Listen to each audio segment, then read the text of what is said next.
बिस्मिल्लाहिर्रहमानिर्रहीम अस्सलाम वालेकुम। आज हम first year math chapter 1 exercise 1.3 question number 4 solve करेंगे, जिसमें कहा गया prove that z conjugate is equal to z if and only if z is a real number. Mean के उन्होंने कहा है कि z कंजुगेट z के इक्वल तभी हो सकता है अगर सिर्फ z रियल हो। तो हमने क्योंकि इफ एंड ओनली इफ आया है, डबल इफ आ गया है, तो डबल एफ जब भी आ जाता है तो हमें दोनों तरह से प्रूव करना होता है। एक शर्त को मानते हुए दूसरी शर्त प्रूव करनी होती है और दूसरी को मानते हुए पहली शर्त वापस हमें प्रूव करनी होती है। तो सबसे पहले हम z को इक्वल मान लेते हैं, z कंजुगेट z के इक्वल है to prove the z real number. और अब हम प्रूफ करेंगे कि z एक रियल नंबर है। तो सबसे पहले हम z को फर्ज कर लेते हैं कि वो x प्लस आयोटा y है और x y रियल नंबर है। तो हम देन क्योंकि हमें ऑलरेडी पता है कि z कंजुगेट हमारा x माइनस वाई आयोटा होगा, तो इस तरह से अब क्योंकि z plus z is equal to z conjugate हम मान चुके हैं ऑलरेडी, तो हम उस शर्त को मानते हुए इन दोनों को इक्वल रख लेंगे। Mean x plus y iota और x माइनस वाई आयोटा को हम इक्वल रख लेंगे। जब हम इनको इक्वल रखते हैं तो हमारे पास जो x और माइनस आयोटा y है, इसको हम इधर से लेफ्ट साइड पर ले आएंगे तो ये माइनस का x और प्लस का आयोटा y हो जाएगा, और जो हमारे पास x प्लस आयोटा y था वो एज इट इज आ जाएगा। अब क्योंकि प्लस x और माइनस x कैंसिल हो जाएंगे तो आयोटा y और आयोटा y दोनों ऐड होकर 2 आयोटा y हो जाएंगे और राइट साइड पर 0 एज इट इज आ जाएगा। उसके बाद हम 2 आयोटा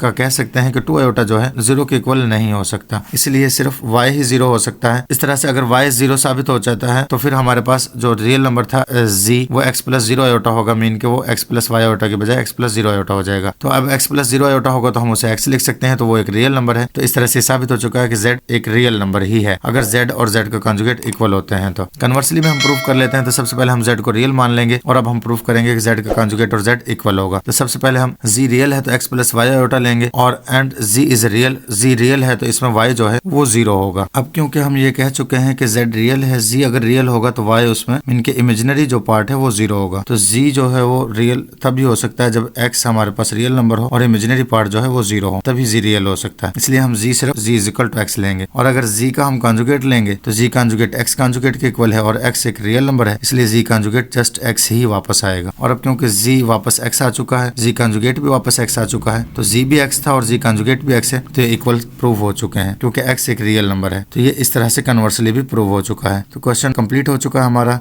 मिलते हैं नेक्स्ट वीडियो में, तब तक के लिए अल्लाह हाफिज।